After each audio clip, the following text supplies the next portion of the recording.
शलाकया चक्षुरुन्मीलितं येन तस्मै श्रीगुरुवे नमः।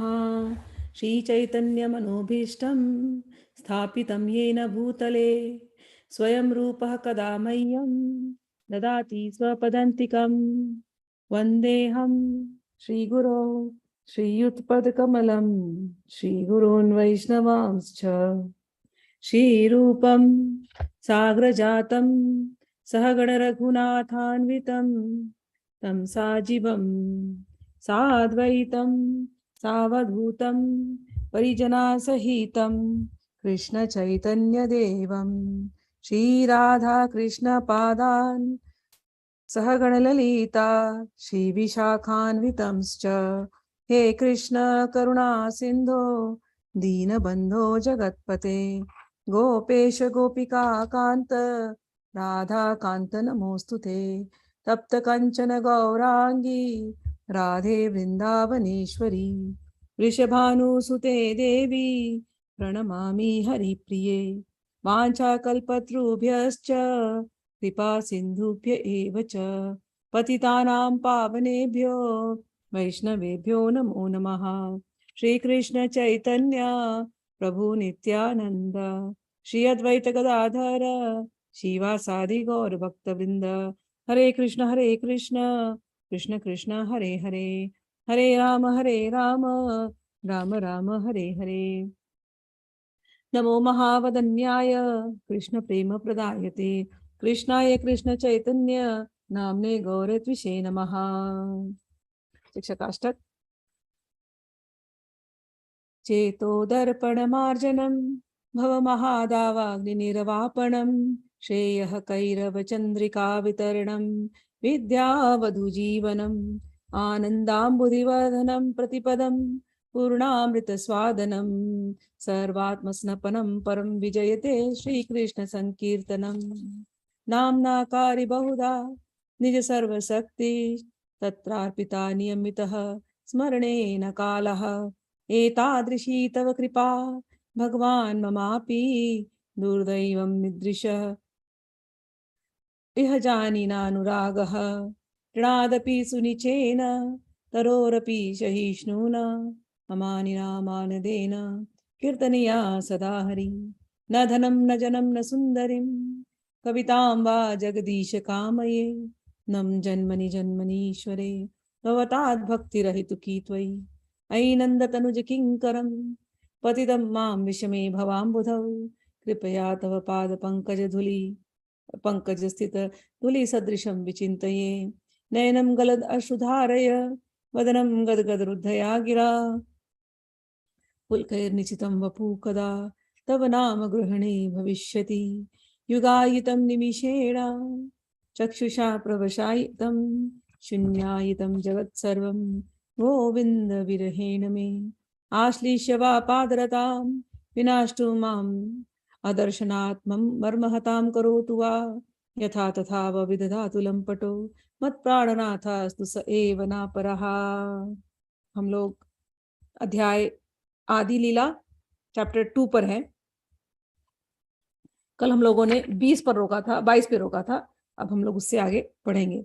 सो we are reading from Chaitanya Charitamrita Adi Lila, those who are reading the English books. So Adi Lila 2, second chapter, and we have done till shloka 22 yesterday. We'll be continuing today. Mostly, hopefully I'll finish till 60 today. So from 22 to 60 this week we are going to do Adi Lila, that is the first book, part 1, Adi Lila first book, chapter 2. All right. So कल हम लोगों ने जहां and किया था कि भगवान चैतन्य महाप्रभु श्री कृष्ण के अवतार हैं और उसका अवतार जब होने वाला है भगवान का, तो उसका कहीं ना कहीं इंडिकेशन किसी न किसी पुराणों में होता है। जब कोई ऐसा बड़ा अवतार होता है, युग का अवतार होता है, तो वो क्या क्या इंडिकेशन किन किन पुराणों में दिया गया था, उसका एक संकलन कृष्णदास कविराज गोस्वामी ने चैतन्य चरितामृत में की है। कल हमने चर्चा की थी कि किसी को भी हम अवतार नहीं बोल सकते ऐसे, वैसे देखा जाए सभी भगवान के अंश अवतार हैं, लेकिन ये जो जैसे चैतन्य महाप्रभु का अवतार हुआ, ये बड़ा अवतार है और ये बहुत जरूरी है कलयुग के लिए, क्योंकि किसी भी आदमी को लोग अवतारी बना देते हैं मार्केटिंग के भरोसे, या ऐसी ऐसी कहानियां लिख करके, या 4 ऐसे 10 शिष्यों को खड़ा कर दो, 10 शिष्य अपनी कहानी एक्सपीरियंस बनाते हैं एकदम ऐसे MLM मार्केटिंग होती है ना, ऐसे गुरुओं की भी मार्केटिंग होती है, मैंने देखे हैं, इसलिए बता रही हूँ कि ऐसे 10 शिष्यों को बुलाओ, भीड़ शिष्यों को, है ना, और कुछ उनमें से खास 10 शिष्य होंगे और 20-25 लोगों की भीड़ होगी, या 50-100 लोगों को बुला दो संकीर्तन के नाम पर, बैठाओ और फिर एक शिष्य को खड़ा करेंगे, तुम बताओ अपना एक्सपीरियंस। फिर दूसरा वो बोलेगा, अरे मैंने जब से इनका पूजा पाठ करना शुरू किया, मैंने जब से इनको ज्वाइन किया, मेरे जीवन में ये बदलाव आ गए, मेरे बच्चे की नौकरी नहीं लग रही थी, नौकरी लग गई, मेरी बेटी की शादी नहीं हो रही थी, मेरी शादी हो गई, अरे मैं तो अब जहां भी देखती हूँ केवल यही दिखाई देते हैं। इस प्रकार से मार्केटिंग होती है। ये हमारे कलयुग के मार्केटिंग स्टाइल्स हैं। तो और फिर किसी को भी अवतार बोल देते हैं लोग, क्योंकि 4 लोग बोल रहे हैं ये अवतार है, ये अवतार है, ये अवतार है, तो बाकी के लोग हाँ हाँ ये अवतार है, ये अवतार है, ये अवतार है, खाली वो वर्ड बाय माउथ अवतार बनाया जा रहा है किसी ना किसी को। लेकिन जो ज्ञानी होते हैं ना, वो क्वेश्चन करते हैं। स्पिरिचुअल लाइन की एक बहुत इंपॉर्टेंट बात है क्वेश्चन, बी क्यूरियस। हमारे यहाँ लोग अध्यात्म में घुसते हैं, उनके क्वेश्चन करने की क्षमता को पहले खत्म कर देते हैं। Don't question, just believe, just believe. ऐसा होना नहीं चाहिए। People have to be curious, people have to question, people should reject जो नहीं हमको ठीक लगता। जब तक तो आप वो अंधविश्वास के पीछे चल रहे हो, वो भेड़ बकरी की भीड़ चल रही है, आप भी उसके पीछे भी चल रहे हो भेड़ बकरी की जैसे, लेकिन कोई एक दिन ऐसे आपको होश आएगा, अरे ये क्या कर रहे हैं, वो भेड़ बकरी ऐसे चल रहे हैं, मैं भी उसके पीछे पीछे। जिस दिन वो होश आता है उस दिन प्रश्न आएंगे, प्रश्न आएंगे तो आप उत्तर ढूंढने लगोगे, उत्तर ढूंढोगे तो फिर आप सोर्स पे पहुंच जाओगे कि कहां पर असली आंसर आपको मिलेगा। क्योंकि प्रकृति का ये नियम है, अगर कोई भी जिज्ञासु होगा जिसके मन में क्वेश्चन आएंगे, तो उसको प्रकृति मिलाएगी ऐसे व्यक्ति से, ऐसी बुक से, जिससे कि उसके प्रश्नों का समाधान हो। और फाइनली फाइनली फाइनली जब यात्रा आदमी की एंड होने आती है ना क्वेश्चंस की, तब उसके हाथ में भगवत गीता आ जाती है। फाइनल भगवत गीता मिल गया किसी को, और उसने अगर सांगोपांग सुन लिया, तो उसके सारे प्रश्नों के उत्तर उसको मिल गए। Very lucky people who can read Bhagavad Gita. ठीक है, तो हम लोग आ रहे थे भगवान बिजनेस पे, गुरु बिजनेस पे, गुरुओं को अवतार बनाया जा रहा है, भगवान बनाया जा रहा है, भगवान बना के पूजा जा रहा है। तो चैतन्य महाप्रभु का भी जब अवतार हुआ तो लोग क्वेश्चन किए होंगे, ऐसे कैसे आप किसी को भगवान बना दे रहे हैं। और चैतन्य महाप्रभु ने तो एक अलग ही सिस्टम निकाला। If I analyse like a normal person, human के जैसे एनालाइज किया जाए तो, क्योंकि मैंने क्वेश्चंस किए हैं ऐसे, जब मैं अपने क्लास जाती थी चैतन्य चरितमृत के, और जब मेरे गुरुजी बताते थे क्लास में, तो सहसा ये विश्वास करना कठिन था कि चैतन्य महाप्रभु को आप अवतार क्यों बोल रहे हैं। अच्छा, दूसरा आगे के कुछ लोग आएंगे आज जो, उसमें भगवान कृष्ण तो भगवान कृष्ण है, और बाकी के नारायण विष्णु ये सब उनके अवतार हैं, ये सब उनके अवतार हैं, ये स्टेटमेंट पढ़ा तो सहसा विश्वास नहीं हुआ। जब वो पहले कहे तो खूब आर्गुमेंट हुआ मेरा, कितने दिन मैंने आर्गुमेंट किया होगा। आप ऐसे कैसे बोल सकते हैं, आपने तो पूरा हिस्ट्री चेंज कर दिया, आपने तो पूरा पुरानी चेंज कर दिया। तो वो जब मैं रियलाइज करती हूँ लेटर ऑन, एज आई, जब मैंने बुक्स को पढ़े और डीपली जाकर के रिसर्च अपना खुद का किया, कि मैंने कैसे आर्गुमेंट किया था अनपढ़ गवार के जैसे। सुनी सुनाई बातें जो मैंने दुनिया से सुनी थी, उन बातों से मैंने आर्गुमेंट किया था अपने गुरु से। बट मेरे गुरु स्क्रिप्चर लेकर के आए थे समझाने को, और हमें इतना अहंकार होता है कि हमें लगता है हम सही हैं, स्क्रिप्चर्स भी रॉन्ग है। तो समय लगता है धीरे धीरे कि ये एक्सेप्ट करने में कि वेद व्यास के ऊपर कोई नहीं, हम तो है ही नहीं, हमने जो सीखा, अगर हमने सुनी सुनाई बात भी सुनी है तो वो भी वेद व्यास से आई है, सारे स्क्रिप्चर्स उनके लिखे हुए हैं, उनको कैसे रिजेक्ट कर दे। अगर हमने उनको रिजेक्ट कर दिया तब तो हम तो वेद व्यास के ऊपर है ना भाई। जब वो रियलाइजेशन हो गया कि नहीं, हम्बली, जहां मैं बोलती ना हम्बल होना है ज्ञान में, आर्ग्यूमेंट कीजिए, प्रश्न होना चाहिए, गुरु के सामने जाकर के प्रश्न करना चाहिए। तद विधि प्रणिपाते न परिप्रश्ने न सेवया उपदिश्यन्ति ते ज्ञानम, हाँ, कि ज्ञानी नाम तत्वदर्शिना, गीता में आता है कि आप अपने गुरु के पास जाइए, जितने भी आचार्य हैं, संत हैं जो भी, और उनकी सेवा कीजिए और अपने प्रश्नों को हम्बली रखिए। उपदेष्टि तत्व ज्ञानम, वो फिर आपको ज्ञान देंगे। जो तत्वदर्शी होते हैं गुरु, जिन्होंने इस तत्व को समझ लिया, वो आपको ज्ञान देंगे, भले उस समय आपके समझ में नहीं आए बात। कई साल बाद जैसी आपकी ग्रोथ होगी, फिर वो बात आपको समझ में आती है। मेरे जीवन में ऐसे ही घटा। मैंने मेरे पिताजी से आर्गुमेंट किया, कितनी चीजों पे आर्गुमेंट किया, तो एक पॉइंट पे आकर पिताजी बोलते थे, थोड़े दिन के बाद तुमको समझ जाएगा। और कई साल के बाद जब हमारा मेंटल लेवल ग्रो हुआ, जब स्पिरिचुअल लेवल ग्रो हुआ, तब हमको समझ में आया कि हाँ, पिताजी ने बोला था ये बात, अब जाके समझ में आई है। कई कोई बातों को तो 10-12 साल लगे समझने में, कुछ बातों को तो 20 साल लगे समझने में। तो इसी प्रकार से अब हम लोग उस टॉपिक पे चलते हैं। बड़े अवतार, अवतारी और गुरु और ये सब क्या है, ये सब समझना जरूरी है, क्वेश्चन करना जरूरी है। अब ये जो आज हम जो श्लोक लेने वाले हैं, सेत गोविंद साक्षात चैतन्य गोसाई, जीवन स्तारिते ऐछे दयालु और नाई। कहते हैं वह गोविंद स्वयं चैतन्य गोसाई के रूप में प्रकट होते हैं और अन्य कोई प्रभु पतित आत्माओं का उद्धार करने में इतने दयालु नहीं है। भगवान गोविंद, गोविंद यानी कौन? गोविंद का अर्थ होता है जो सबको आनंद देते हैं, जो सबके, गो यानी इंद्रियां, गो यानी मन। तो जीवों के मन को, इंद्रियों को जो आनंद देने वाले हैं, उनको कहते हैं गोविंद। और कह रहे हैं कि वो गोविंद चैतन्य महाप्रभु बनकर के प्रकट हुए जीवों पर दया करने। किन जीवों पर? स्पेसिफिकली कलयुग में प्रकट हुए। हमारे जैसे कलयुगी जीवों को एक सरल मार्ग देने के लिए भगवान प्रकट हुए। भगवान प्रकट हुए, ये कहाँ कहाँ कहा गया है, तो उसका हम लोग जो है तात्पर्य पढ़ते हैं, तो उसमें आपको समझ में आ जाएगा।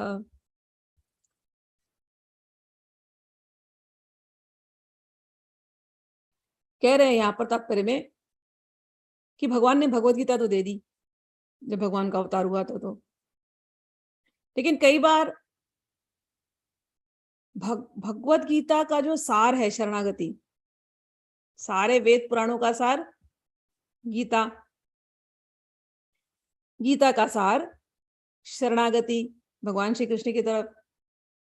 लेकिन शरणागति की बात गले में उतरती नहीं जल्दी, इट्स वेरी टफ। अच्छा, शरणागति बोल के तो चले गए, अब प्रैक्टिस कैसे करें शरणागति? इजी मेथड बताओ। तो वो बताने के लिए कि भगवान को, भगवान के अलग अलग नामों को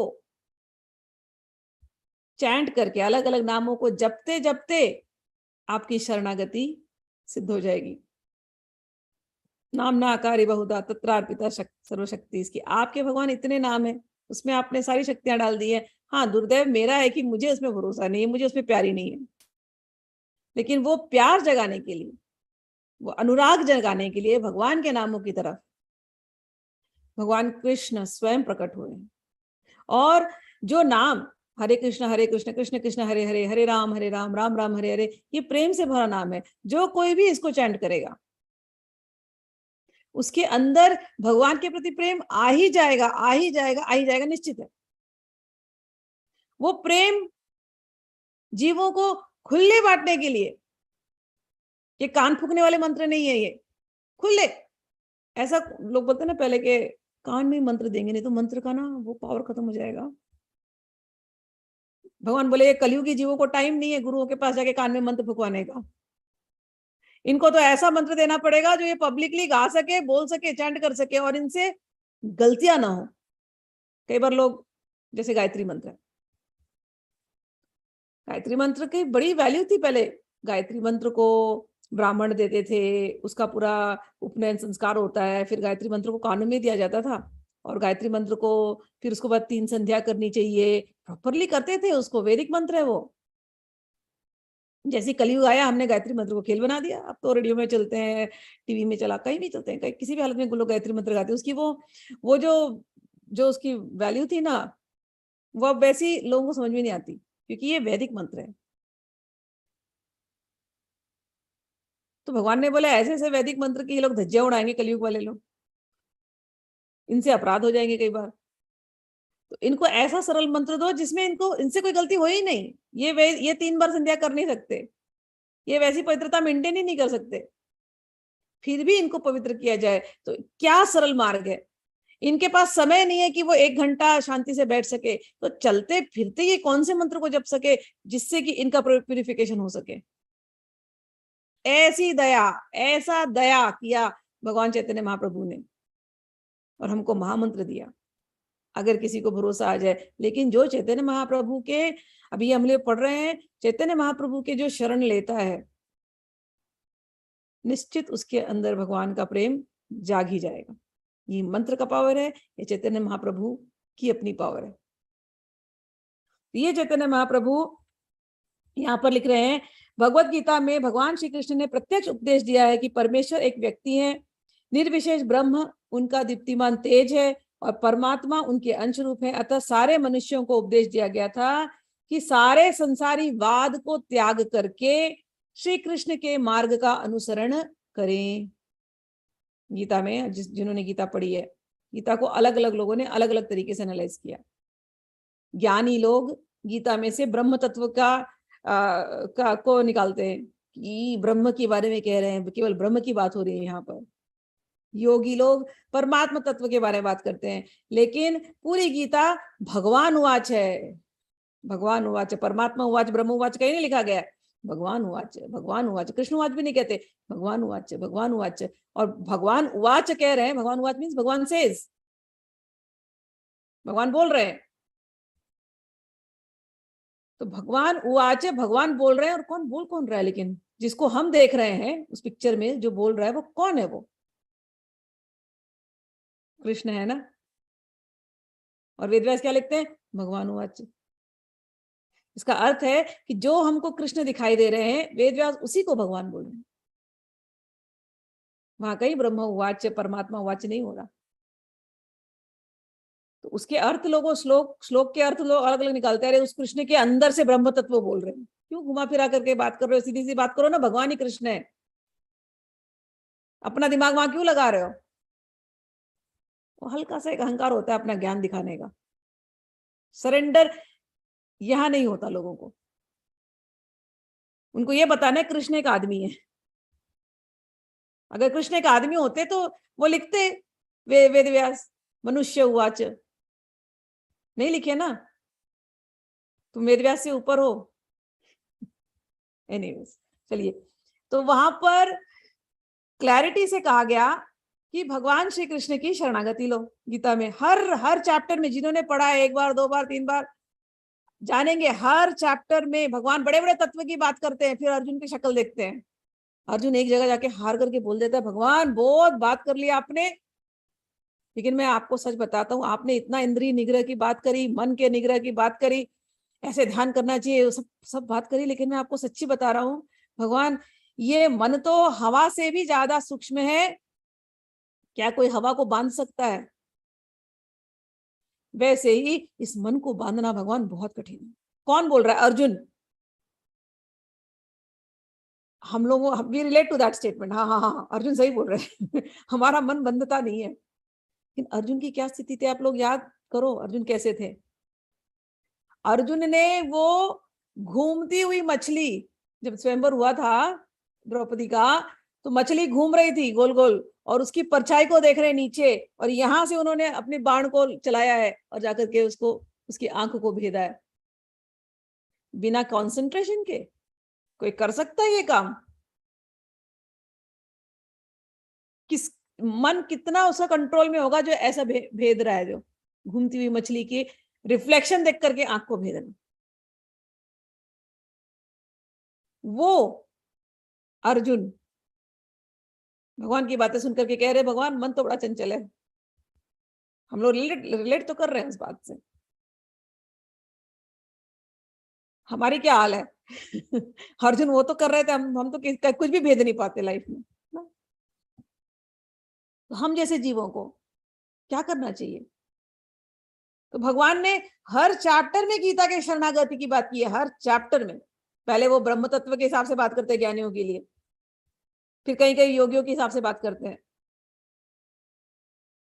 फिर बाद में एंड में आ जाते हैं, मुझे तुम टेंशन मत लो, सब कुछ मुझे शरणागति कर दो, मेरा हाथ पकड़ो, मेरे साथ चलो, मैं तुमको सही जगह ले जाऊंगा, मैं जो तुम्हें बोलता तुम वैसा करो, मैंने जो तुमको सिखा दिया तुम उस आचरण का पालन करो, बस है, तुम चिंता मत करो, तुमसे ये भी नहीं होता ना, कोई बात नहीं, मेरा नाम लेते रहो, यहां तक कह गए भगवान, केवल मेरा मेरा स्मरण करो, तुमसे कुछ नहीं हो रहा, कोई बात नहीं है। बहुत सुंदर है, भगवत गीता पढ़ते हैं, एक चैप्टर में भगवान ऐसे कनेक्ट होते हैं, वाह क्या क्या बातें बोल गए, and you feel so relieved in the end कि थैंक यू भगवान। साधना वादना हो रही नहीं है, ध्यान व्यान हो रहा नहीं है, प्राणायाम कुछ हो रहा नहीं है, जैसा आचरण होना चाहिए कुछ नहीं हो रहा, लेकिन भगवान एक काम हम जरूर कर सकते हैं, आपका नाम ले सकते हैं। भगवान पता है हमारी हमारी भक्ति भी नहीं है, आप तो जानते हैं, इसमें क्या है, खुले हैं हम आपके सामने। बट एक बात सच है, मत प्राणनाथ अस्तु स एव नापरा, मेरे प्राणनाथ तो प्रभु आप हैं, आपके अतिरिक्त और कोई नहीं। ये भक्ति भावना, ये प्रेम की भावना, ये शरणागति की भावना सुदृढ़ करने की बात भगवत गीता में कही गई। अब वही चीज भगवान ने वहां पर कहा कि सारे वाद को छोड़ दो, सर्वधर्मन परित्यज्य माम एकम शरणम व्रज। अरे सारे धर्म बहुत हैं, देख लिया तुमने, बहुत तर्क कर लिए, छोड़ो उनको, कब तक समय बिताओगे, वेस्ट करोगे, don't waste your time in all this arguments and debates, surrender to me. How to surrender, लेकिन भगवान सरेंडर कैसे करें, बोल के तो चले गए। तो भगवान वो सरेंडर का पाथ सिखाने के लिए, वो रास्ता दिखाने के लिए भगवान को फिर से आना पड़ा चैतन्य महाप्रभु के रूप में। अब आगे पढ़ते हैं। अपनी अहेतु की असीम कृपा के कारण श्री कृष्ण श्री चैतन्य गोसाई के रूप में पुनः आए। श्री चैतन्य चरितामृत के लेखक बल देकर के बताते हैं कि भगवान चैतन्य महाप्रभु स्वयं श्री कृष्ण है। श्री कृष्ण के प्रकाश या विलास रूप के विस्तार नहीं है, वे स्वयं रूप गोविंद है। श्री कृष्ण के प्रकाश या विलास नहीं है, प्रकाश या विलास ये दो कैटेगरीज है भगवान की।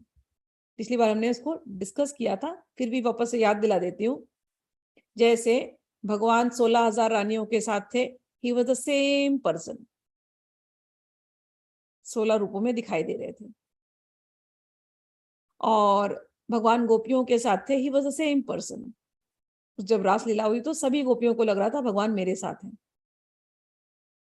तो वो भगवान का प्रकाश रूप है, जिसमें भगवान जैसे जैसे मैं अपने आप को शीशे में देखूं तो मैं सेम टू सेम दिखाई दूंगी ना। और वहीं से कभी कभी कोई कोई शीशे ऐसे ऐसे प्लेस कर देते हैं कि आपके 100 रूप दिखाई देंगे, 100 रिफ्लेक्शन दिखाई देते हैं, आप सेम ही दिख रहे हो 100 के अंदर, तो उसको कहते हैं प्रकाश। That is a closer example I can give, but भगवान स्वयं प्रकट थे ऐसे प्रकाश रूप में।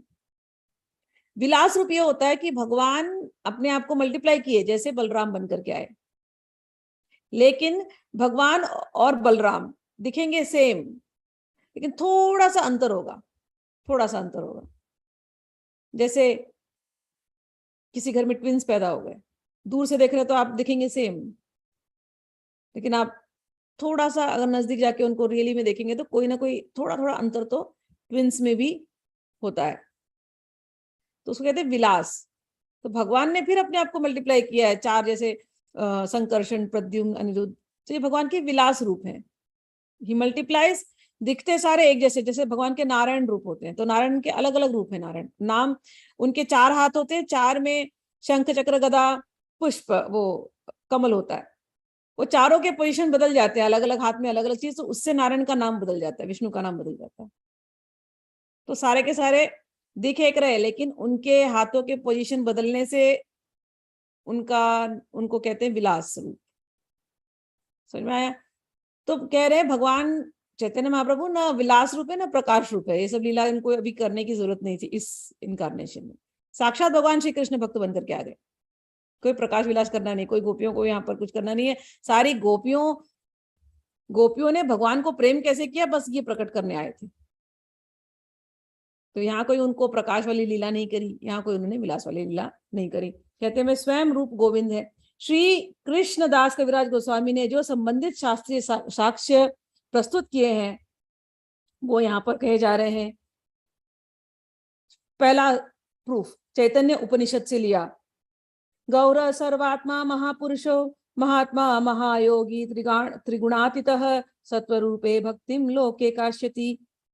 चैतन्य उपनिषद में कह रहे हैं कि भगवान गौर, गौर यानी चैतन्य महाप्रभु, ये सर्वव्यापी परमात्मा है।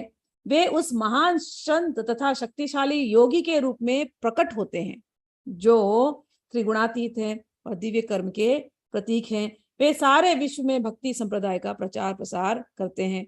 एक प्रूफ, अवतार होने का प्रूफ।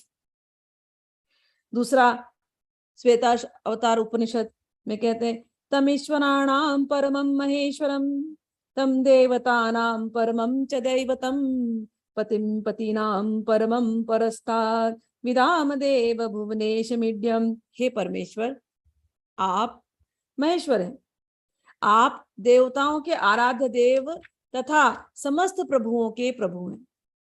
आप समस्त नियामकों के नियामक परमेश्वर, प्रत्येक वस्तु के स्वामी हैं। महान प्रभु वै पुरुषः सत्वस्य येष प्रवर्तकः सुनिर्मलाम निर्मलाम इमाम प्राप्तम ईशानो ज्योतिरव्यय। पूर्ण पुरुषोत्तम भगवान महाप्रभु हैं जो दिव्य प्रकाश को विस्तारित करते हैं। उनके संपर्क में आने का अर्थ है अविनाशी ब्रह्म ज्योति के संपर्क में आना। अब यहां पर कह रहे हैं कि भगवान स्वयं पूर्ण प्रकाश युक्त महाप्रभु हैं। आगे कहते हैं, श्रीमद् भागवत का श्लोक लेते हैं। ध्येयं सदा परिभवग्नम अभीष्ट देहम तीर्थास्पदम शिव विरंचिनुतम शरण्यम प्रत्यार्तिहं प्रणतपाल भवाब्धिपोतम वंदे महापुरुष ते चरणारविंदम। हम उन भगवान के चरण कमलों को सादर नमस्कार करते हैं जिनका मनुष्य को सदैव ध्यान करना चाहिए।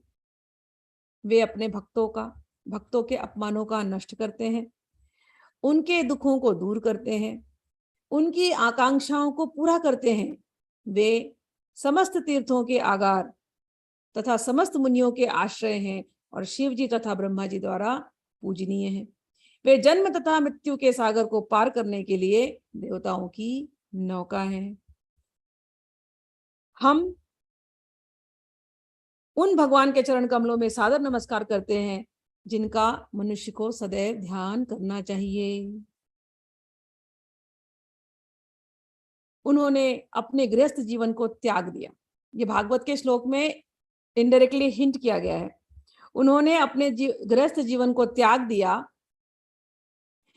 अपनी नित्य सहचरी को त्याग दिया। ये चैतन्य महाप्रभु ने अपने जीवन में किया, जिसकी प्रशंसा स्वर्ग के निवासी तक करते हैं। वे उन पतित आत्माओं का उद्धार करने के लिए जंगल में गए। ये श्रीमद् भागवत का श्लोक है। भागवत में स्कंद 11 में सब श्लोक आते हैं। तो ऑलरेडी बता दिया गया था, इन भगवान को प्रणाम कर दिया गया है कि ये आएंगे, ये जंगल में जाएंगे, ये संन्यास ग्रहण करेंगे और पतितों का उद्धार करेंगे जो भौतिक और जंगल में गए जो भौतिक शक्ति माया द्वारा मुंह में डाल दिए गए थे। तो झारखंड के जंगलों की भी कथा आती है, वृंदावन की कथा आती है। तो भगवान प्रकट होने वाले थे। ये ऑलरेडी भागवत में भगवान का प्रकट हुए डेट करीब 550 साल पहले, 550 years ago। Bhagavat more than 2000 years ago, जो हम सुन रहे हैं सूत गोस्वामी वाली, और सुखदेव जी उसके पहले। और सबसे पहली भागवत तो भगवान ने ब्रह्मा जी को बोली।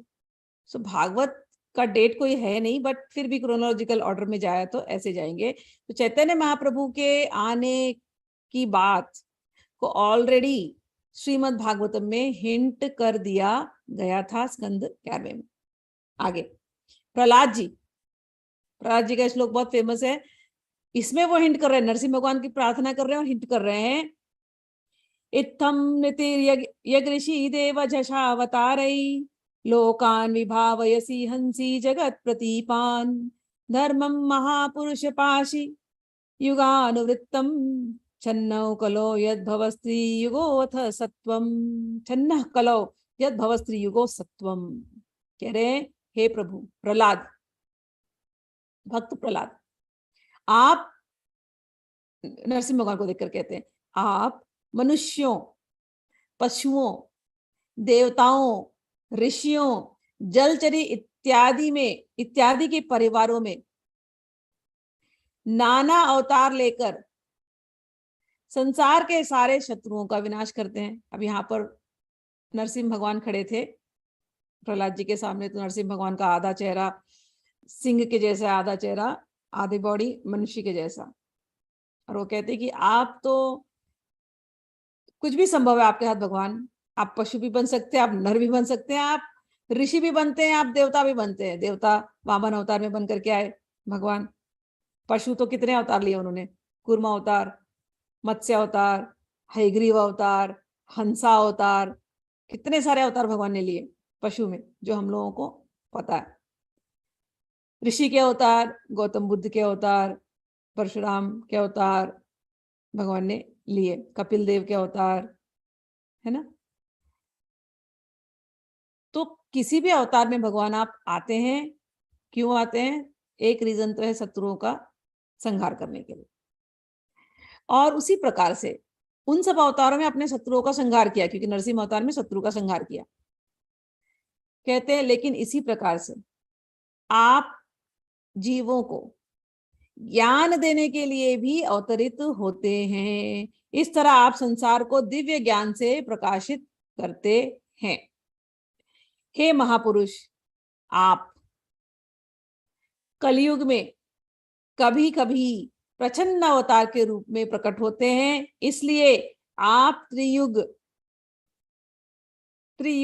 केवल 3 युगों में प्रकट होने वाले कहलाते हैं। तो प्रहलाद महाराज भी कह दिया ऑलरेडी कि आप कलयुग में भी एक स्वतंत्र अवतार लेंगे अपना, वो अवतार ज्ञान फैलाने के लिए होगा।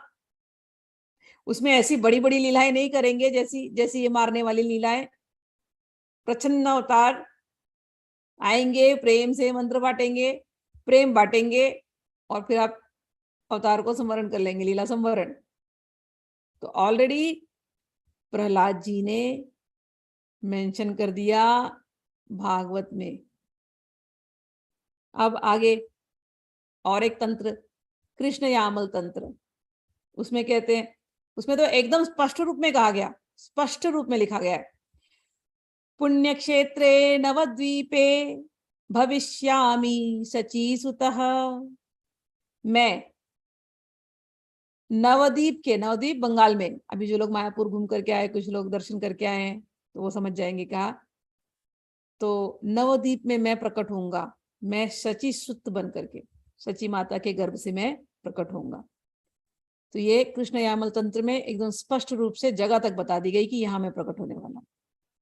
वायु पुराण, कलौ संकीर्तन आरंभे भविष्यामि शचीसुतः। वायु पुराण में कह रहे हैं, वहां पर भी एकदम स्पष्ट रूप में कहा, मैं शची देवी का पुत्र बनके, शची माता का पुत्र बन करके आऊंगा, और क्या करूंगा? कलौ संकीर्तन आरंभे, मैं कलयुग में संकीर्तन का आरंभ करूंगा। अब और एक तंत्र, ब्रह्मयामल तंत्र से,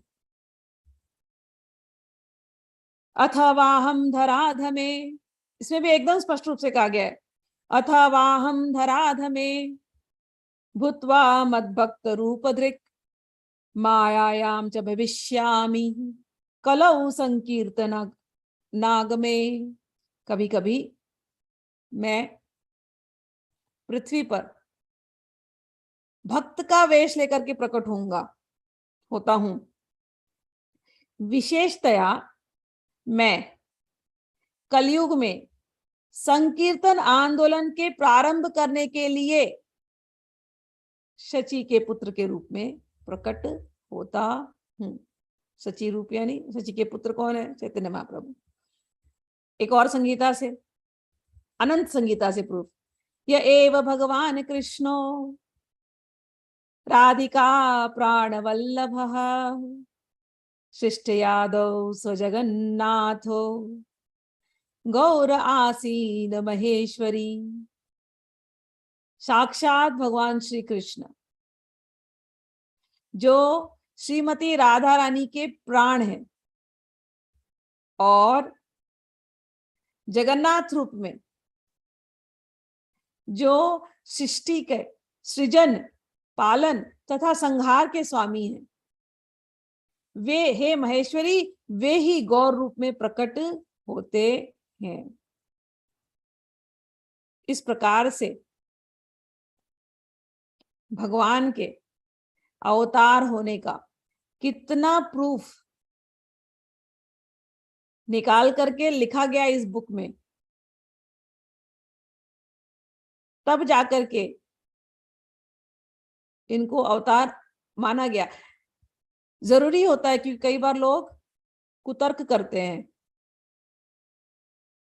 मानने को तैयार नहीं होते, तो इसलिए वेदों के, पुराणों के ये सारे तर्क उनसे निकाल करके दिया जाता है। अब मानिए नहीं माने वो आपकी बात, लेकिन पक्ष अपना रख दिया।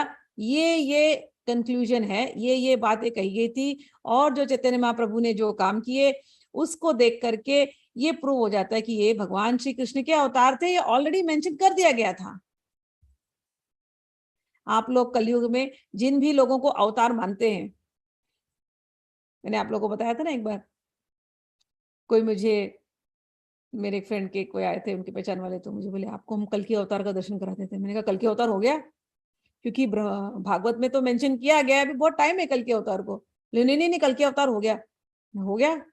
हाँ, साउथ में कहीं तो आपको दर्शन करा देंगे। मैंने कहा अच्छा, कैसे दर्शन करना होता है?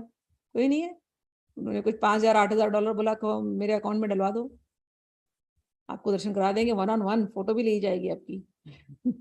उस समय पर मेरे यहाँ एक कुरुक्षेत्र से एक संत आए थे, रह रहे थे मेरे यहाँ पर, तो मैंने उनको बोला कि आप आए, मैं मजाक कर रही थी, वो भी तो जान रहे थे अच्छी तरह से। मैंने कहा आपको पता है आपके आने से कल के अवतार हो गया, आपको नहीं पता? तो हंसने लगे वो। बोले अच्छा, कल के अवतार हो गया, तुम जा रही हो दर्शन करने? मैंने कहा आप बोले तो चली जाऊं। बोले कल के अवतार होता तो जितने संत महात्मा भी है ना, सब बाहर निकल जाते। 8,000 डॉलर ट्रांसफर कराओ और कल के अवतार देखो। सच में भगवान ने ऐसा दिया था दर्शन। भगवत गीता बोली थी कोर्स की फीस चार्ज करके, वो भगवत गीता भगवान ने युद्ध क्षेत्र में बोला, आज लोग उसे कोर्सेज बना बना के फीस चार्ज करते हैं। ये कलयुग की दशा है, किसी को भी अवतार बोल देते हैं। ऐसा नहीं होता, प्रूफ के साथ। कलयुग अवतार जो होने वाला, जो कल्कि का जो अवतार होने वाला, उसके भी नाम लिखे गए हैं, कहाँ कौन से गांव में पैदा होने वाले, क्या करने वाले, उनके पिता कौन होंगे, सब लिखा है, क्या काम करने वाले सब लिखा है। जैसे ये चैतन्य महाप्रभु होने वाले हैं और हो गए, तो अब उनको आप रिलेट करके देख पा रहे हो कि यस हुआ, ऐसे अवतार हुआ। इसी प्रकार से किसी को भी अवतार नहीं घोषित करते, हमारी भावना में आकर के हम बोल देते हैं हाँ ये अवतार है। वो भावना अलग होती है, लेकिन जब प्रूफ के साथ जब किसी को अवतार बोलते हैं तो स्क्रिप्चर्स का प्रूफ देना पड़ता है। मैंने कहा ना, ये साइंस है, ये ऐसी बस अंधाधुंध अंधविश्वास नहीं है, ब्लाइंड फेथ से चलना नहीं है। स्पिरिचुअल लाइन में चल रहे हो, क्वेश्चन करो, बी क्यूरियस, 10 लोगों को प्रश्न करो, अपना खुद का होमवर्क करो। मैं बहुत लोगों को प्रश्न करती थी, कई बार मुझे आंसर नहीं मिलते थे, कितने स्क्रिप्चर्स रेफर करती थी पागल की तरह, तब जाके कहीं आंसर्स मिलते थे। समझ में आया? ये साइंस है। मैंने जो सीखा अपने जीवन में, spirituality is a pure science. ये अंधाधुंध नहीं, अंधविश्वास नहीं, ब्लाइंड फेथ नहीं। ठीक, अब आगे बढ़ते हैं। परव्योमे ते वैसे नारायण नाम, षड ऐश्वर्य पूर्ण लक्ष्मी कांत भगवान। दिव्य जगत के सर्वे सर्वा भगवान नारायण 6 ऐश्वर्य से पूर्ण है, वे लक्ष्मीपति भगवान है। 6 ऐश्वर्य का हमने कल खूब चर्चा किया था। तो भगवान का डेफिनेशन 6 ऐश्वर्य वाले जो होते हैं उन्हीं को भगवान कहते हैं। वेद भागवत उपनिषद आगम पूर्ण तत्व यारा कहे नाही यार सम। परमेश्वर वे हैं जिन्हें वेद, उपनिषद तथा दिव्य साहित्य में परम पूर्ण रूप में वर्णित किए गए हैं, उनके तुल्य कोई नहीं है। भक्ति योगे भक्त पाए याहारा दर्शन, सूर्य ये न स विग्रह देखे देवगण, ज्ञान योग मार्गे तारे भजे ये सब, ब्रह्म आत्मा रूपे तारे करे अनुभव। भक्तगण अपनी सेवा के माध्यम से भगवान को उसी तरह देखते हैं जिस प्रकार से स्वर्ग के निवासी सूर्यदेव को देखते हैं। अब जो लोग ज्ञान तथा योग के मार्गों पर चलते हैं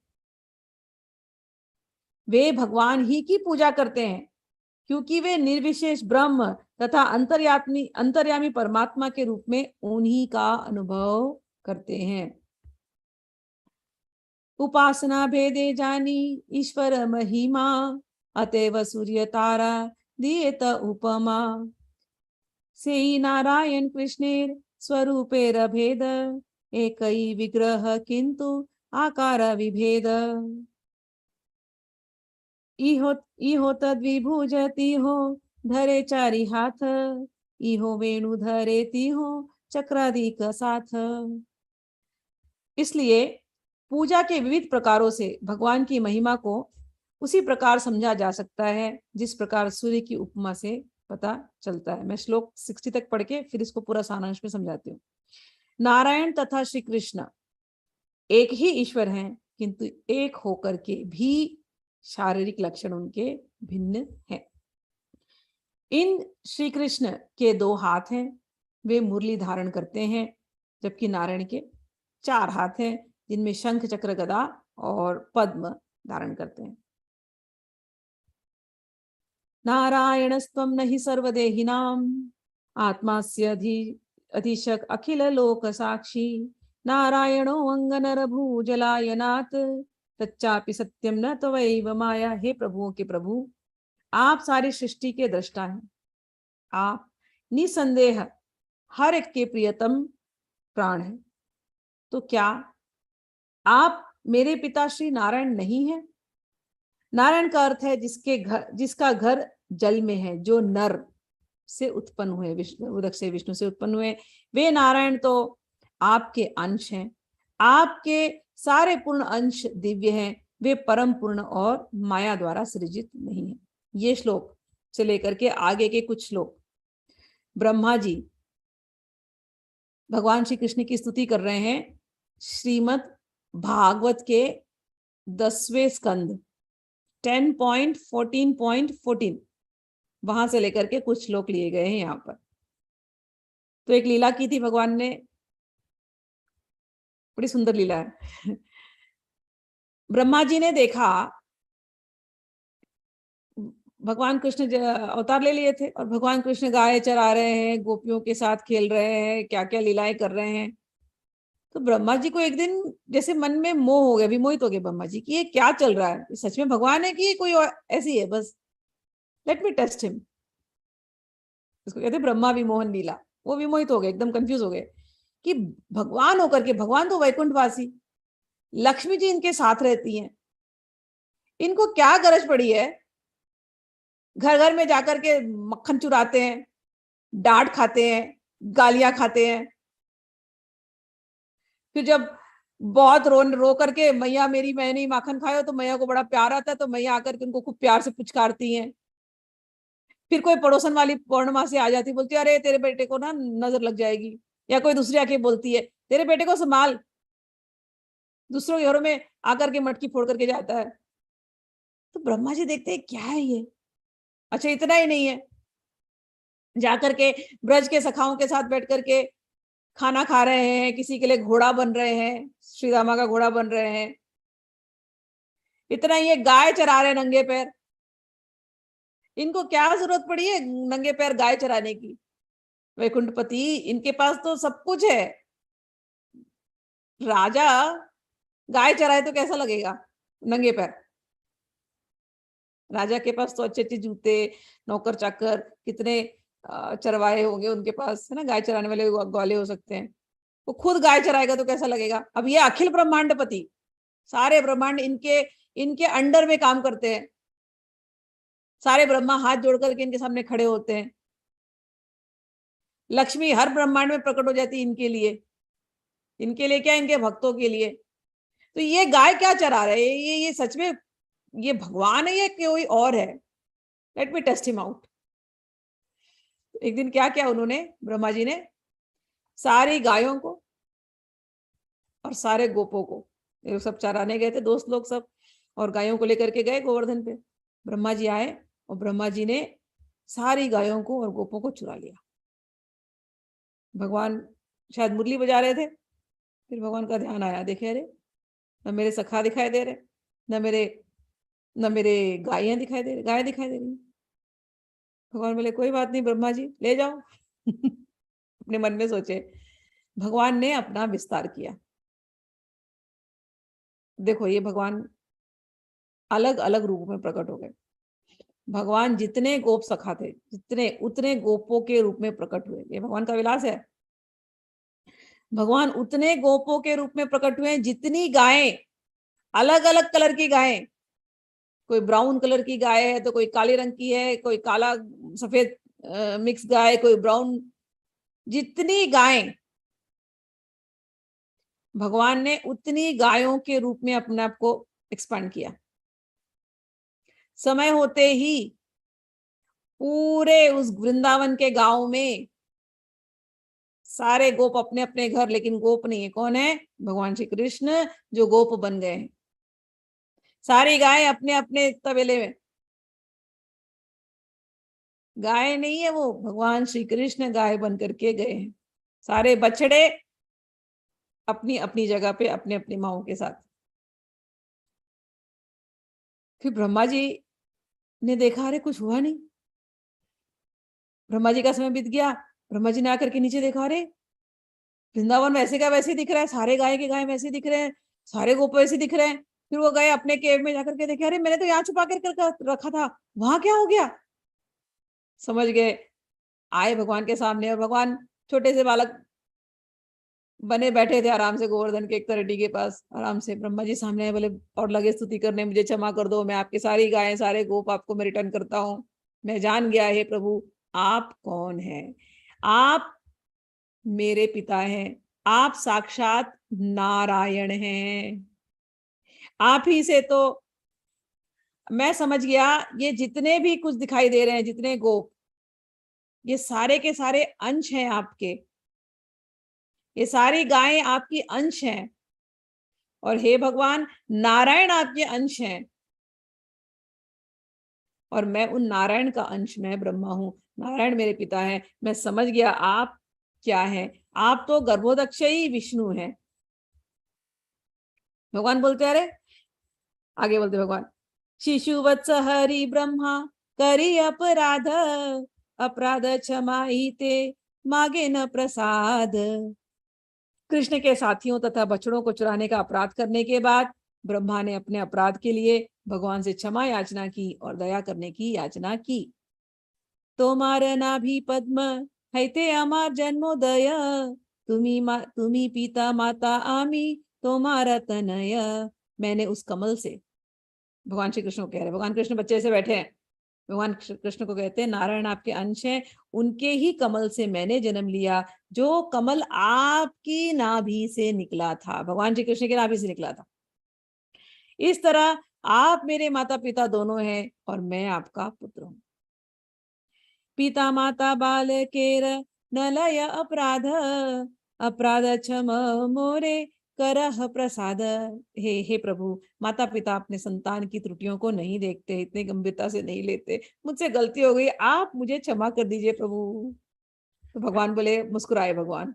अच्छा, भगवान कहते मुस्कुरा करके, कृष्ण कहेन ब्रह्मा तोमार पिता नारायण, आमी गोप तुम्ही कैचे आमारा नंदन। कृष्ण कहते हैं, छोटे से कृष्ण ना बालक रूप में बैठे हैं यहाँ पर। बोलते क्या बोल रहे हैं ब्रह्मा जी, आप बोल रहे मैं आपका माता पिता? अरे नहीं ब्रह्मा जी, आपको भी लगता है भ्रम हो गया है, आप भी मोहित हो गए।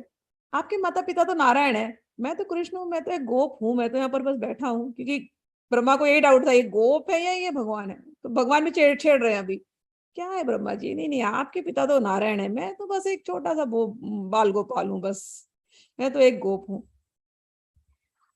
आप मेरे पुत्र किस प्रकार से हो सकते, देखते नहीं मैं तो बालक हूँ, आप मेरे पुत्र कैसे हो सकते हैं? तब नारायण कहते, ब्रह्मा जी कहते, ब्रह्मा बोलेन तुम्ही की ना हुओ नारायण, तुम्ही नारायण शनु ताहार कारण। ब्रह्मा जी ने उत्तर दिया, क्या आप नारायण नहीं है? अरे आप अवश्य नारायण हैं। कृपया सुने, मैं इसका प्रमाण देता हूं। प्रकृता प्रकृत सृष्टि यत जीव रूप, ताहार्य आत्मा तुम्ही मूल स्वरूप। ये जो प्रकृत अप्रकृत सृष्टि, भौतिक और आध्यात्मिक जगत के सारे जीव, हे भगवान, ये आप ही से उत्पन्न होते हैं, आप ही उनके परमात्मा हैं। पृथ्वी यैचे घट कुले कारण आश्रय, जीवेर निदान तुम्ही तुम्ही सर्वाश्रय। जैसे पृथ्वी मिट्टी के बने समस्त पात्रों का मूल कारण। मिट्टी लो, मिट्टी से मिट्टी के बर्तन बना दो, तो बर्तन तो अलग अलग दिखाई दे रहे हैं। मिट्टी के बर्तन से एक तवा जैसा कोई बना दो, कोई प्लेट जैसा बना दो, कोई हाथी बना दो, कोई घोड़ा बना दो मिट्टी से, तो आकार अलग अलग दिखाई दे रहे हैं मिट्टी के टॉयज के या बर्तनों के, लेकिन मेन सब्सटेंस क्या है? मिट्टी है।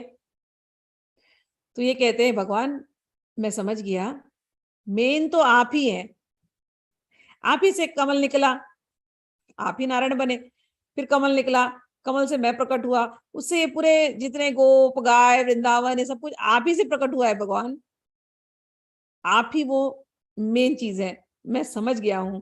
आगे कहते, नार शब्द कहे सर्व जीवेर निचय, अयन शब्दे ते कहे ताहार आश्रय। अब नारायण शब्द की व्याख्या करते ब्रह्मा जी, कहते हैं नार समस्त जीवों का जो समूह होता है उसको कहते हैं नार, और अयन जो सबके, अयन शब्द उन सबके आश्रय को बदलाने वाला है, जिसका आश्रय सभी जीव लेते हैं, सारे नर समूह जिसका आश्रय लेते हैं उनको कहते हैं नारायण, या सभी जीवों के अंदर जो रहता है उसको कहते हैं नारायण। अतएव तुम्ही हो मूल नारायण, यही एक हेतु शुन द्वितीय कारण। ये एक हेतु है कि आप ही नारायण है, ये तो पहला कारण हुआ। अब आप सुनो, अब आप दूसरा कारण सुनिए। जीवेर ईश्वर पुरु शादी अवतार, तहा सब है ते तोमार ऐश्वर अपार। जीवों के प्रत्यक्ष ईश्वर पुरुष अवतार है, किंतु आपका ऐश्वर्य एवं शक्ति उनसे अधिक उन्नत है। अतएव अद्विश्व तुम्ही सर्व पिता, तुम्हारा शक्ति ते तारा जगत रक्षिता। अतएव आप हर एक के आदि पिता, आदि स्वामी है, आप पुरुष अवतार हैं, आपकी शक्ति से ही ब्रह्मांडों की रक्षा होती है। नारेर आयन याते करह पालन, अतएव हु तुम्ही मूल नारायण। क्योंकि आप समस्त जीवों के आश्रयों की रक्षा करते हैं, अतएव आप मूल नारायण हैं। भगवान कृष्ण को आप वो प्रूफ दे रहे, भगवान मैं जानता हूं आप ही के वजह सब कुछ आया है, ये आपने लीला रची, सारे गोप सारे गाय सभी जीव आपके आश्रित हैं, सभी कुछ आप ही का अंश है। मैंने देखा, मैंने चुराया, लेकिन आपने सबको ऐसे पाला किसी को पता भी नहीं चला, कि एक भी माँ बाप को ये नहीं पता चला कि उनके बच्चे चोरी हो गए या उनकी गाय चोरी हो गई। सारे के सारे तो आपके आश्रित हैं। अब मैं समझ गया प्रभु, आप ही वो भगवान है, आप ही से नारायण आए हैं, आप ही से सब कुछ ये हुआ है। तृतीय कारण शुन श्री भगवान, अनंत ब्रह्मांड बहु वैकुंठादि धाम। इथे यत जीव तार त्रैकालिक कर्म, तहा देख साक्षी तुम जान सब मर्म। हे प्रभु, हे पूर्ण पुरुषोत्तम भगवान, कृपया मेरे तीसरे कारण को सुने। ब्रह्मांड असंख्य है, वैकुंठ लोक अनेक है। आप इस भौतिक जगत में तथा दिव्य जगत दोनों में समस्त जीवों के भूत वर्तमान तथा भविष्य के समस्त कर्मों को देखते हैं। आप विटनेस हैं सबके। कोई भी जीव ये कह ले मैंने तो छुप के सब काम कर लिया वो ये भूल जाता है कि सबके साक्षी भगवान हमेशा देखते रहते हैं, ऑलवेज देयर। तो भले मैंने आपसे चोरी करके छुपा लिया गायों को और आपके सखाओं को, मुझे क्षमा कर दीजिए प्रभु, अपराध हो गई। आप विटनेस है, आप साक्षी, आप देख रहे थे, मैं क्षण भर के लिए शायद ये भूल गया। हे प्रभु क्षमा कर दीजिए, मैं आपका पुत्र हूँ, ध्यान मत दीजिए, मैं समझ गया आप कौन है, आप ही सबके हैं, आप सभी के कर्मों के साक्षी हैं, आप समस्त सार जानते हैं। तुम्हारा दर्शन है सर्व जगे तेर स्थिति, तुम्ही ना देखी लोकारो नहीं स्थित गति। सारे जगत इसलिए विद्यमान है क्योंकि उन पर आपका निरीक्षण है, आपके कंट्रोल में सब कुछ है, आपके गाइडेंस में सब कुछ है, आपके निरीक्षण में सब कुछ है, इसीलिए सब कुछ सही सही है, सब अपने अस्तित्व को बनाए रखें। आप सारे जीवों की गतियों का निरीक्षण करते हैं, इसलिए आप आदि नारायण हैं। कृष्ण कहेन ब्रह्मा, अब कृष्ण भगवान फिर छेड़ते हैं, कृष्ण कहेन ब्रह्मा तोमार ना भुजी वचन, जीव हृदय जले वैसे से ही नारायण। कृष्ण कहे ब्रह्मा, छोटे बच्चे है ना, छेड़ रहे, ब्रह्मा जी आप क्या कर रहे हैं, मुझे कुछ समझ में नहीं आ रहा, मैं तो गोप गोप कृष्ण हूं, आप जिस नारायण की बात करते हैं वो यहाँ नहीं है, वो नारायण तो जल में शयन करते हैं, वो समस्त जीवों के हृदय में आसीन रहते हैं और कारण सागर जल में शयन करते हैं। तो ब्रह्मा जी कहते हैं, अरे मैंने जो कहा भगवान वही सत्य है, वही भगवान नारायण जो जल में तथा सारे जीवों के हृदय में रहते हैं, वो सारे भगवान जो मेन जल में रहते हैं, कारण जल में जिसको कहते हैं ना, और जो सभी के अंदर परमात्मा रूप में रहते हैं, वो भगवान आपके अंश हैं। किसके अंश है, किसको बोल रहे हैं, विष्णु को नहीं बोल रहे, नारायण को नहीं बोल रहे, कह रहे वो नारायण, वो परमात्मा, वो आपके अंश है। सामने कौन बैठा है, कृष्ण भगवान बैठे, कृष्ण भगवान को बोल रहे हैं, ब्रह्मा जी बोल रहे हैं मैं जानता हूं सब कोई आपके अंश है। नारायण के कर्णोदक्षयी, गर्भोदक्षयी तथा क्षीरोदक्षयी रूप भौतिक शक्ति के सहयोग से सृजन कार्य करते हैं, इस प्रकार वे माया से जुड़े हुए हैं। जल में शयन करने वाले ये तीनों विष्णु सबके परमात्मा है, समस्त ब्रह्मांडों के परमात्मा प्रथम पुरुष के नाम से विख्यात है। गर्भोदक्षयी विष्णु सारे जीव समुदाय के परमात्मा है और शिरोदक्षयी विष्णु हर व्यक्तिगत जीव के परमात्मा है। समय हो गया है, मैं श्लोक 60 तक पढ़ के आज एंड करूंगी, लेकिन कारणोदक्षयी, गर्भोदक्षयी, शिरोदक्षयी विष्णु ये कॉन्सेप्ट कल मैं अच्छे से सबको समझा दूंगी। ऊपर से हमें दिखता है कि इन पुरुषों का संबंध माया से है, किंतु इनके ऊपर चतुर्थ आयाम में भगवान कृष्ण है, जिनका भौतिक शक्ति से कोई संपर्क नहीं होता। भौतिक जगत में भगवान की उपाधियां विराट, हिरण्यगर्भ तथा कारण है, किंतु वे इन तीन उपाधियों से अंत से परे अंत तो गत्वा चतुर्थ आयाम तुरीय में रहते हैं। यद्यपि भगवान के ये तीनों रूप भौतिक शक्ति से सीधे संबंधित है, लेकिन यह शक्ति इनमें से किसी का भी स्पर्श नहीं कर सकती, ये सब माया से परे हैं। यह भगवान का ऐश्वर्य है। यद्यपि वे भौतिक प्रकृति में स्थित रहते हैं, फिर भी वे प्रकृति के गुणों से कभी भी प्रभावित नहीं होते। उसी प्रकार जो लोग उनकी शरण में जाग चुके हैं और जिन्होंने अपनी बुद्धि उन पर स्थिर कर ली है, वे प्रकृति के गुणों से प्रभावित नहीं होते। आप इन तीनों पुरुष अवतारों के परम आश्रय हैं। इस तरह इसमें तनिक भी संदेह नहीं कि आप आदि नारायण हैं। भगवान श्री कृष्ण कह रहे हैं, हे भगवान कोई संदेह नहीं है कि आप ही श्री नारायण हैं। से तीनेर अंशी पर व्योम नारायण, ते हतो मार विलास तुम्ही मूल नारायण, अतएव ब्रह्म वाक्ये परवोम नारायण, ते हो कृष्णेर विलास एई तत्व विवरण, एई श्लोक तत्व लक्षण भागवत सार, परिभाषा रूपे इहार सर्वत्रिधिकार, ब्रह्म आत्मा भगवान कृष्णेर विहार, एई अर्थ न जानी मूर्ख अर्थ करे आर। इन तीनों स्वरूपों में स्रोत आध्यात्मिक आकाश में स्थित नारायण है, वे आपके विलास विस्तार हैं, अतएव आप परम नारायण हैं। अतएव ब्रह्मा के वचनों के अनुसार दिव्य के अधिष्ठाता विग्रह नारायण कृष्ण के विलास विस्तार हैं। अब ये पूरी तरह सिद्ध हो चुका है।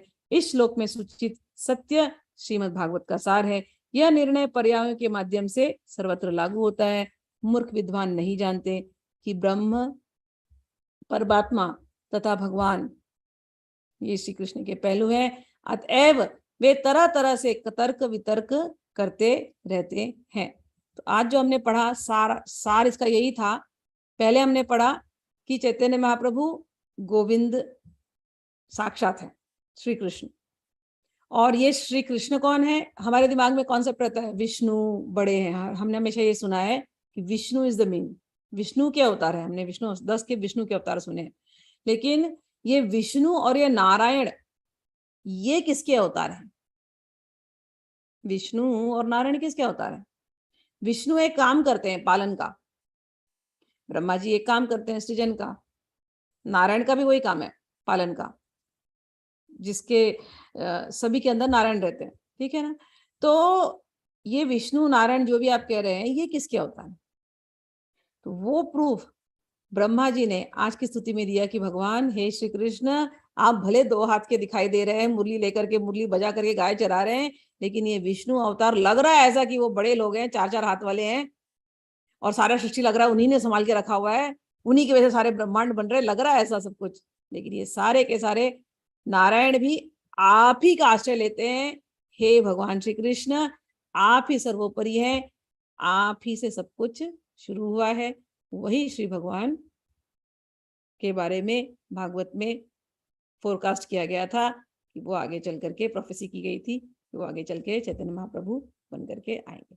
ठीक है, कल थोड़ा सा और इसको हम एक्सप्लेन करेंगे। अभी के लिए इसी सार पे एंड करते हैं। जय श्री कृष्ण। हरि बोल। हरि बोल। हरि बोल। हरि बोल। हरि बोल। हरि बोल माता जी। हरि बोल। हरि बोल।